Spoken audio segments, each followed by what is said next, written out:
Bonjour et bienvenue. Je me présente, je suis Sophie. Aujourd'hui, on va faire une peu de lecture et compréhension sur le livre L'arbre Homo. Vous n'allez pas oublier un like, abonner et merci. Alors voici sur la page 10, premier texte, UNICEF Maroc. Alors voilà, je veux lire. Au Maroc, l'UNICEF, en lien avec les autorités gouvernementales et plusieurs associations, mène plusieurs actions pour améliorer les conditions de vie et le respect des droits. L'école de la deuxième chance. Chaque année, au Maroc, environ 10 plus des adolescents et des jeunes qui vont à l'école décrochant soit près de 340 000 enfants. L'éducation non formelle ENF offre une deuxième chance aux enfants entre 9 et 15 ans qui n'ont jamais été scolarisés ou qui ont abandonné l'école durant 3 ans. Les enfants suivent un cycle d'adaptation qui les prépare à réintégrer l'éducation formelle grâce à l'éducation non formelle. ENF en abréviation. Ces enfants peuvent faire valoir leur droit à l'éducation. Oumaima a quitté l'école quand sa famille a déménagé à Rabat. Quand elle voyait les autres enfants aller à l'école, elle pleurait. Un jour, sa mère est allée avec elle à une association qui a accepté de l'inscrire dans l'école de la deuxième chance en 2010. 3 ans après, Oumaima est inscrite au collège et a de bonnes notes à tous. Elle dit: je veux devenir enseignante et je dis à tous les enfants du monde qui veulent apprendre de venir à l'école.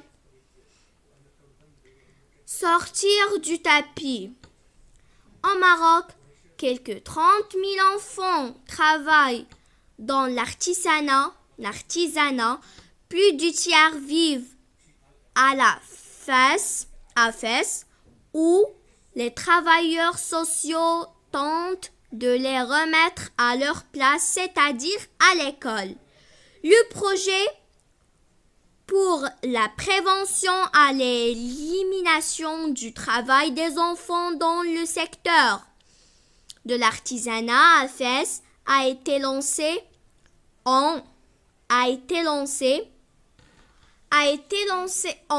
2000 par la délégation régionale du ministère de l'Artisanat avec le soutien de la Wilaya et de l'UNICEF. Sana avait 6 ans quand elle est rentrée à l'école. Avant, elle passait ses journées à faire des nœuds pendant 10 heures d'affilée dans un atelier de tapis sombre et étouffant. Sana a redoublé sa première année, mais aujourd'hui elle a de bons résultats. Quand je serai grand, je serai docteur, dit-elle comme ça. Je ramènerai beaucoup d'argent à maman, comme un ami des enfants et des jeunes. À Ouizzazate,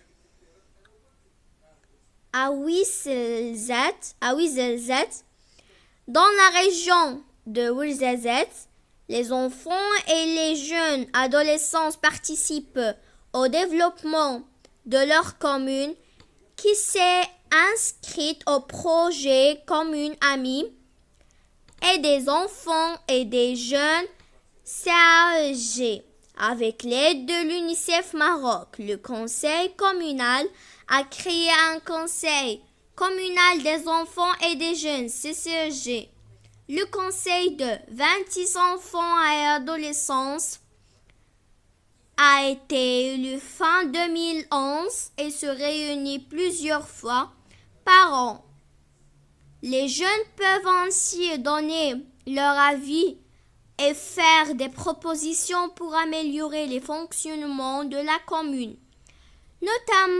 notamment sur les sujets qui les touchent en premier, l'école, le sport, les loisirs et la qualité de vie.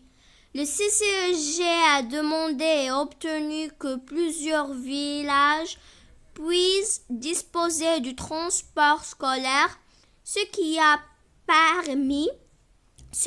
permis à beaucoup d'enfants des douars isolés d'aller à l'école. Alors voilà le texte d'aujourd'hui. Oui, voilà le texte d'aujourd'hui, UNICEF Maroc. Alors ce texte, il parle des petits-enfants qui sont l'école de la deuxième chance, qui n'ont pas allé à l'école. Et pour cela, le deuxième paragraphe, il parle que l'école de la deuxième chance, s'il n'y a pas la première chance d'aller à l'école, peut-être, alors comme l'exemple de Oumeima qui a quitté l'école quand sa famille a déménagé à Rabat. Quand elle voyait les autres enfants aller à l'école, elle pleurait. Un jour, sa mère est allée avec elle à une société qui acceptait l'inscrire. L'école s'appelle de la deuxième chance en 2010. Alors voilà le texte d'aujourd'hui qu'il parle UNICEF Maroc. Alors merci de votre attention. Au revoir. N'oubliez pas un like, abonner. Au revoir.